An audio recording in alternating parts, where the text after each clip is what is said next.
We have made it to the playoffs. This will be our super wild card weekend slate on DraftKings. I'm going to be giving you the best options here at quarterback, running back, wide receiver, and tight end. Let's get into it.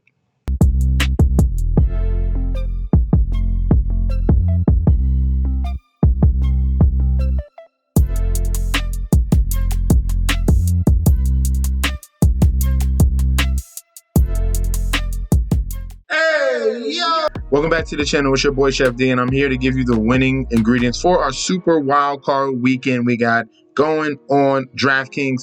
We are going to go over the Saturday slate here. We got 2 games, very special. But before I deep dive into that, guys, don't forget to like, comment, and subscribe to the channel. Make sure you follow me on Instagram and Twitter at MetsNetsJetsD. Don't forget about that TikTok at Chef_D91. And don't forget about that Patreon. I'm talking about that very, very soon. But we are at the homepage of the YouTube, currently at 1.52 thousand subscribers. Guys, if you are currently subscribed, continue to like and comment. We want to keep that YouTube algorithm flowing and reaching to a broader audience. If you are not currently subscribed, smash that subscribe button right now for this free content and support your boy. All right, now for this Patreon, last night, very solid selections in the NBA. We only had one off. Everything was almost a complete sweep other than the Magic. All right, Knicks came through with the first half money line. Grizzlies actually outright won. We had them at +9. Kings won by more than 10 points, and the Lakers won against the Toronto Raptors. So if you want winning selections, guys, sign up for that Patreon link down below. We're getting ready for the Super Wildcard Weekend. I'm going to have those picks ready on Friday for the whole entire slate, Saturday, Sunday, and Monday. If you want those selections, sign up right now. That link is down below. Before we get into the quarterbacks, wide receivers, and other positions, we're going to talk about the injury report really quick. You guys have to pay attention to this. As of right now, we're starting off with the Kansas City Chiefs-Dolphins game. There are 2 DNPs. Wanya Morris, he's a backup tackle for the Kansas City Chiefs. Justin Ross, and he's like a 5th-string wide receiver. He has a DNP as well. These aren't main factors on that Chiefs side.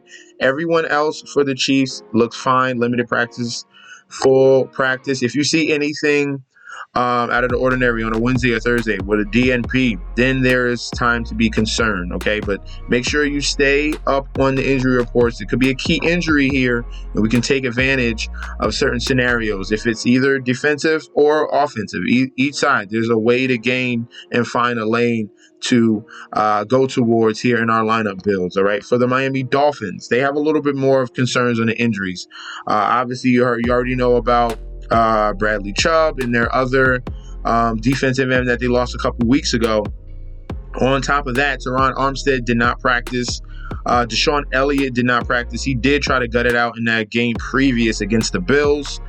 So we'll see if he'll ramp things up on Wednesday or Thursday.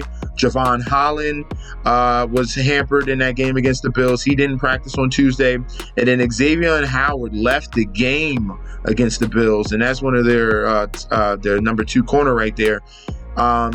He left that game, didn't practice on Tuesday. We got to make sure you keep an eye on these starters on Wednesday and Thursday, if they're going to be able to make it or not. Everyone else here is clear and fine so far.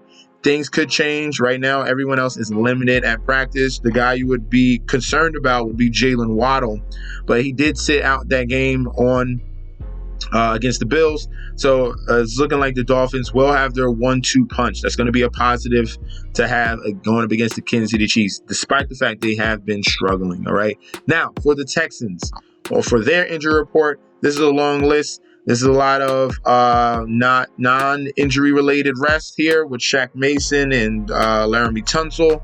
But other guys like Will Anderson, he did play in that previous game.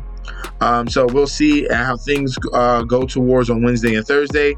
The key factors for the Texans are going to be the wide receiver position. Noah Brown did not practice. He missed last week. And Robert Woods did not practice. He missed last week. So if both of these guys yet again miss Wednesday and Thursday, then that's going to be a full go on Nico Collins. We're going to fully embrace Nico Collins. This man has been improving and really stepped up this season and become the number one receiver for our boy that we have right here in C.J. Stroud. So that's going to bode well for him. I wish that they had Tank Dell. He's been very, very explosive this season as well. But right now, if they're missing Noah Brown and the veteran Robert Woods, it's going to lean more on to Nico Collins and Dalton Schultz, who we're going to be talking about a little bit later. All right, now for the Cleveland Browns, they have a very similar look here. Non-injury related for Joe Bitonio and Amari Cooper because they're veterans. Myles Garrett, obviously. But they have a long list of DNPs here. Dustin Hopkins, they could be out of their starting kicker. We're going to watch and pay attention to that. Kareem Hunt had a DNP. Greg Newsome, starting corner, had a DNP. Pierre Strong, who's the backup running back. And Juan Thornhill, who's a starting safety, did not practice. Cedric Tillman, who's a backup wide receiver, did not practice. So pay attention to some of these guys on that Brown side of the football. They could be missing some of their key components of that defense. If it's Greg Newsome, that would be a big loss. If it's Juan Thornhill, that's a loss. Everyone else looks fine here. Just pay attention to some of those guys.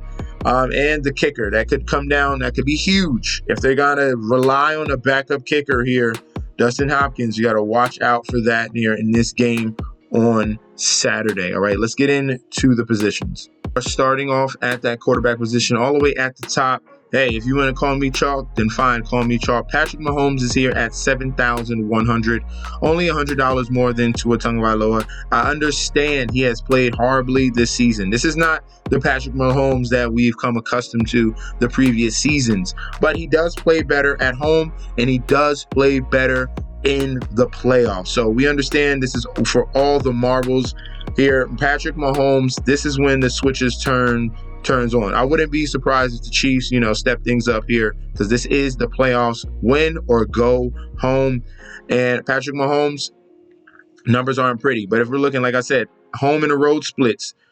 At home, 20.6 fantasy points. On the road, 17.7. So at least we get him in a better environment and at home.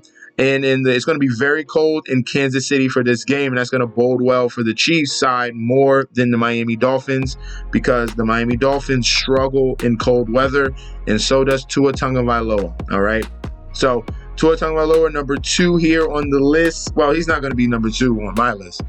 He's going to be bumped down a little bit further. I'm just going through the names here. Tua Tagovailoa in a situation here, he's going to have his 1 and 2 punch here, but he's going up against a top-tier defense in the Kansas City Chiefs. If we're going at fantasy points allowed to opposing quarterbacks here, the Chiefs, this is what has been keeping them afloat and keeping them pretty much have a winning record in the position that they're in now. It's been that defense has been very, very strong this season. 10th overall rank against opposing quarterbacks, 28th in the red zone, but they're only giving up 1.2 TDs a game. So I think they should adjust that number. They're only allowing 197 passing yards a game to opposing quarterbacks. That is huge. All right. So with this Miami Dolphins offense, it's all about timing. If they can get that pass rush there, the corners for the Kansas City Chiefs have been solid all year long. That's going to be a key, all right? So with the Miami Dolphins timing offense, if they disrupt that even a little bit with George Karlaftis, Michael Bolton, guys like that, Justin Houston, and obviously our main big guy in the middle, and Chris Jones, if he gets cooking, then you got major problems here for the Miami Dolphins and Tua Tagovailoa on the road in a very, very cold environment. All right, so I'm going to be bumping down Tua Tagovailoa in this matchup here. Was his first playoff game as well. So bumping down Tua Tagovailoa. So who's going to be the number 2 option at quarterback? You got C.J. Stroud here at 6,800, and you got Joe Flacco at 6,100. All right. I understand Joe Flacco has been playing insane the past couple weeks, all right? Look at these numbers the past 4 weeks, 26, 29, 22, 25. He's going to be a high-owned QB. No one really trusts Tua. No one really trusts Mahomes right now. It's for the way he's been playing as of late. You got Tua on the road. Everyone's looking at this game here. They're seeing the Texans, obviously C.J. Stroud, a young QB, and then Joe Flacco, a veteran. And wow, he's put up 300-yard games, 4 games in a row with 3 touchdowns. But here's the concern here. In all these games, he's throwing interceptions, man. So in these past 5 games, Joe Flacco has thrown 8 interceptions. 8 interceptions in the last 5 games. So something's going to come to fruition here. And even if you look at this previous game against Houston, that was without C.J. Stroud. Yes, they only won by 14 points, but he still threw for 2 interceptions, and the Texans could not capitalize on those opportunities. I believe C.J. Stroud can, all right? So Joe Flacco here at 6,100. He's going to be bumped down to my third QB. The number 2 QB we're going to go towards, we're going with C.J. Stroud, all right? We're going to stop fading this guy. We're going to stop coming up with excuses, all right? Just because he's a rookie doesn't mean that he has to play bad in his first playoff game, okay? Yes, I get it. It's the Cleveland Browns defense. They played solid. But C.J. Stroud has been an anomaly. He has been coming against any other negative force. He has been outstanding this year. 33 against Jacksonville, 21 against Arizona, 25 against Cincinnati, 44 against Tampa Bay, 24 against a healthy Pittsburgh Steelers defense, 25 against the Colts. C.J. Stroud is setting himself up for a huge career the way he's coming out in year number 1. Very similar to what we've seen out of Joe Burrow, how strong he's coming out right out of the gates here. So C.J. Stroud, we love him in this matchup here. Yes, I get it. We've looked at all the numbers from the Cleveland Browns this year, and they put out an outstanding effort on defense. But C.J. Stroud is a different kind of guy, and I think he's going to rise to the occasion. His accuracy is on point, and I love him in this matchup. He's going to be our number 2 quarterback here on the Saturday slate, in this 2-game slate we got going here. For the running backs, the guys we're going to be looking at here. At the top, you do have Mostert and Devin Achane, all right? So obviously, if Mostert's healthy, they're going to be rolling with Raheem Mostert here. KC's defense against the run is pretty strong. So if we go to fantasy points allowed to opposing running backs here, let me switch it off of the QBs. Fantasy points to opposing running backs. The Kansas City Chiefs should be 10th. Was it 10th? No, they are 18th. 18th and 18th in the red zone, only allowing 98.2 yards a carry, 4.7 yards a carry. So that's going to be where, if they want to get things going, they have to get this running game going, all right? They have to rely on Raheem Mostert and Devin Achane. That speed combination is going to be key. Yeah, I wouldn't expect them to think they're going to sling it all around the Chiefs in this game in Kansas City, even though they want us to. With Tyreek Hill coming back to Kansas City here, they're going to have to lean on this run game. So if you feel comfortable going with Mostert, if he's starting, I would go with Mostert. And if Devin Achane is starting, then we would go with Devin Achane here. You could get creative and go with double running backs. They have that type of explosiveness. They need to just break one run, and they definitely can do that. But Raheem Mostert is going to be a key factor in that red zone. He has 21 touchdowns this year, so we like Raheem Mostert in this lineup build. Isaiah Pacheco at 6,400. He's been a stud. All right, complete stud. He is the number 1 running back. There is no backup here for the Kansas City Chiefs. So Isaiah Pacheco, how powerful he runs. He's really looked really good this year.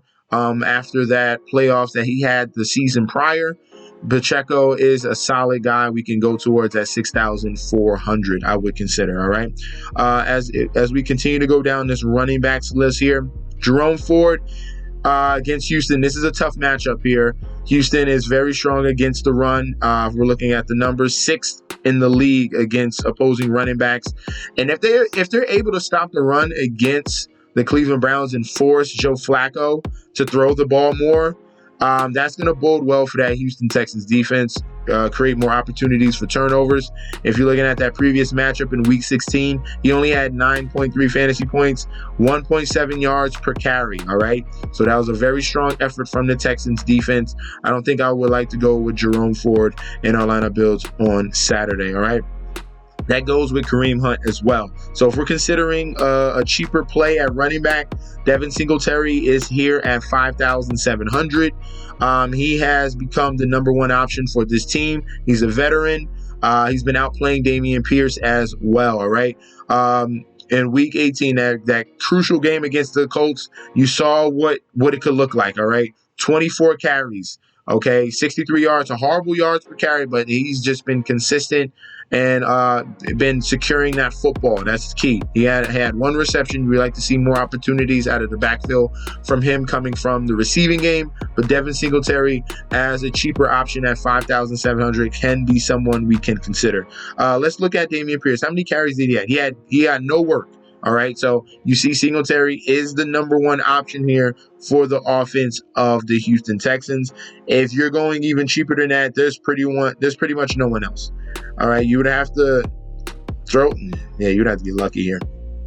Unless there's an injury on that Miami side of the football where you can consider Jeff Wilson, the cheapest I would go would be Devin Singletary. If you feel like going with Jerome Ford, you can, or Kareem Hunt, you can. But I don't like those guys in their matchup.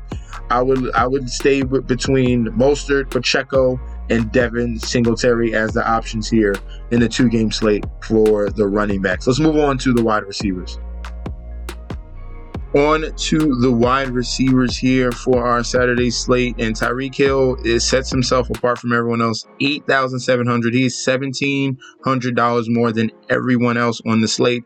You got a high motivating spot here going against his former team in the Kansas City Chiefs. So we're expecting a big game. Hopefully we get it. Hopefully we get a huge game from Tyreek Hill coming back to Kansas City in a big moment here on the playoffs.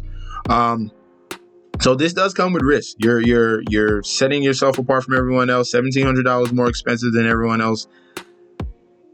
It's the Chiefs. I'm expecting them to focus on Tyreek Hill, but he's a freak of nature. He can break out. He's going to have the highest ownership out of any player, just because looking at that matchup. So Tyreek Hill belongs in the list here, obviously. We're going to put him in there. It's up to you if you want to go that route. I have some other favorite plays here at the wide receiver position that are bankable. I love Nico Collins. Nico Collins, especially with the injuries to that wide receiver position, he's going to be a major factor with C.J. Stroud connecting with him. I don't care what corner. I don't care if it's Denzel Ward. Nico Collins like 6'4". With like 4.3 speed. So this speed and size combination, the scheme that they're running, they're getting him open down the field. He's going to belittle Denzel Ward in this game. I love Nico Collins. Do not shy away from this matchup. A lot of people are going to go away from it just because it's the Cleveland Browns defense. I think I'm going to pay for Nico Collins. I'm going to have him in each and every one of our lineups. I am not afraid of the Cleveland Browns, okay? And what did he do in that previous game with a backup quarterback? With a backup quarterback, Nico Collins had 4 catches, 18 yards. The yard wasn't there. That's fine. He still got a touchdown. He got you over double-digit fantasy points, and which is like the worst matchup with a backup quarterback. So love Nico Collins in this slate. Rashee Rice at $6,600. He's a big proponent, all right? Love Rashee Rice. He's going to be huge next year in fantasy football. Go get you Rashee Rice. This is the number 1 wide receiver for the Kansas City Chiefs, okay? With the decline of Travis Kelce we've seen this season, we want the number 1 option coming from Patrick Mahomes, and that is Rashee Rice. Look at the numbers here. We got a nice target share. We have big games here, 20 fantasy points against Cincinnati, 24 against New England, 19 against Buffalo, 27 against the Raiders. He's coming on strong to finish this season. The rookie out of SMU. This is a big thing here because rookies do not usually come in well in the first year in the Andy Reid offense. But Rashee Rice has come in very strong ever since training camp and really was a bright spot coming out of this wide receiver core because Sky Moore is horrible. Kadarius Toney is horrible. MVS is horrible. They needed someone, and Rashee Rice is going to be that guy at wide receiver. He's someone I'm going to have in each and every one of our lineups as well, all right? Amari Cooper, he's been a stud this year that we can go towards. So if you want to fade Tyreek Hill and get these other guys that are cheaper, then I would consider going towards Amari Cooper, Nico Collins, Rashee Rice, all these guys I just mentioned. If you want to go that route and be a little bit contrarian, okay? Just putting that out there. But Amari Cooper has been great this year. His last performance against Houston had 54.5. So they're going to need to focus in on him. They can't let this happen again, all right? You cannot have a Julio Jones type of game yet again coming from Amari Cooper. So that's going to be a huge proponent to see, but he's still in a great matchup. So he's up there. I might like Cooper more than Tyreek Hill, just to be honest with you, all right? Other options, if we're going towards wide receivers, Noah Brown, we got to wait on news for him. All the backup wide receivers for the Texans. If Noah Brown is out and Robert Woods, that's going to have to go towards John Mechie and Xavier Hutchinson. Those are the backup wide receivers. Can Mechie finally break out and have a solid game here? He's going to have the opportunity to do so. And their other rookie wide receiver, Xavier Hutchinson, he's going to get more snaps. Okay, so these are the punt plays here. Depending on if Brown and Woods are out, then you can punt with Mechie or Xavier Hutchinson, all right? So other salary saver wide receivers, Elijah Moore has been a factor in this offense all year. He left that game against the Jets. Didn't play in Week 18. He's going to be back in the mix. Earlier in the season, they were using him as a run option as well with Deshaun Watson. As of late, he's just been a pure wide receiver. So hopefully we can get some better news on him. And Elijah Moore is going to be that number 2 option as a wide receiver here for that Cleveland Browns that you could go towards at $4,000 in salary. All right. Let's see other options down here. Cedric Wilson's a non-factor. Cedric Tillman is currently injured. Let's see. If I'm choosing a punt wide receiver for the Kansas City Chiefs, it's going to be Mecole Hardman. This is where we're going to go. So I have three 3K wide receivers for you, all right? We got the injured guys on the Texans between John Mechie and Hutchinson, and we have Mecole Hardman. This was a good acquisition to have him come back because Sky Moore and Kadarius Toney have been non-factors. I do not expect much out of them, but I do expect Mecole Hardman to be an option here because they use him very similarly to the way that they used their backup running back. Where's he at? McKinnon. So in red zone situations, they love to use McKinnon and Mecole Hardman in previous years for the Kansas City Chiefs. That's going to come back into fruition. I expect Andy Reid to get creative with his speedster here in Mecole Hardman. So I like him at 3,100 as a punt play. Everyone else here is a stay away because Miami is usually a 1-2 punch funnel, and they do not use the tight end position. And they just stick to those 1-2 guys and they utilize their running back. So let's go on to the tight ends to finish off this video. We're going to start off at the top here with Travis Kelce. He's going to get a lot of ownership here. People keep coming back to this. Well, hopefully it has to come through. All right. He's going to be a factor with targets. Can he break out and get in the end zone? That's what we really want from Travis Kelce. He finished the season under 1,000 yards, but still, Travis Kelce is someone you should be afraid of, all right? Especially those Miami Dolphins with all the injuries that they got at safety and linebacker. This could be the spot here where Travis Kelce finally breaks out at 6,100. All right. David Njoku has been a stud ever since Joe Flacco has been the starting QB. Look at the run the past 4 weeks. It coincides with Joe Flacco. 27, 29, 16, and 21. As important as stopping Amari Cooper is, I think stopping David Njoku in the middle could be even more important here. Houston does have decent linebackers here to help defend David Njoku. He did have a solid game against them, against Houston in Week 16, 6 for 44 and a touchdown, all right? So if you want to go David Njoku, he's in a very good spot here going up against the Houston Texans. But my favorite tight end at 4,400, I would like to punt the tight end position or go with 2 tight ends here. I definitely like Kelsey, but I also love Dalton Schultz. All right, if we're looking at fantasy points allowed to opposing tight ends, this is the best spot on the slate here right now. If we're looking at opposing fantasy points to tight ends, the Cleveland Browns are 26th overall and 31st in the red zone. All right, they've been giving up 6 catches and 54 yards a game, about 0.7 TDs a game as well. Dalton Schultz, with the injuries to the wide receivers, he becomes the true second option. All right, there's Nico Collins, and then with all the injuries, then there's Dalton Schultz. He saw 7 targets against the Colts, 5 for 42. Everyone was a little bit upset because he thought he was going to reach all of his incentives. But we're going to go back to the well here in the playoffs here. Dalton Schultz getting 6, 7, 8, 9 targets. That's going to be a good spot here for Dalton Schultz in this matchup going up against the Cleveland Browns. If they can work the middle, that's going to only help C.J. Stroud getting to other guys in the offense. All right, so Dalton Schultz is going to be my favorite play at tight end. If you're looking at cheaper options, Durham Smythe does not get used. If you want to go that route, you can, but it's very poor performances all year long. He's been getting utilized a little bit more lately because of the injuries to Waddle, but if he's back, then you can look at Durham Smythe a little bit less. All right. For the Cleveland Browns backup options, it's just David Njoku. And I wouldn't go further down this list. All right. I would stick with the guys up top. If you want to go with Noah Gray, he's been utilized as an option in the red zone. He has 2 touchdowns this year. You could decide that if you want to punt. I wouldn't do that. I would stick with the guys at the top: Njoku, Kelsey, and Dalton Schultz. If you're feeling desperate, then you go with Durham Smythe. All right.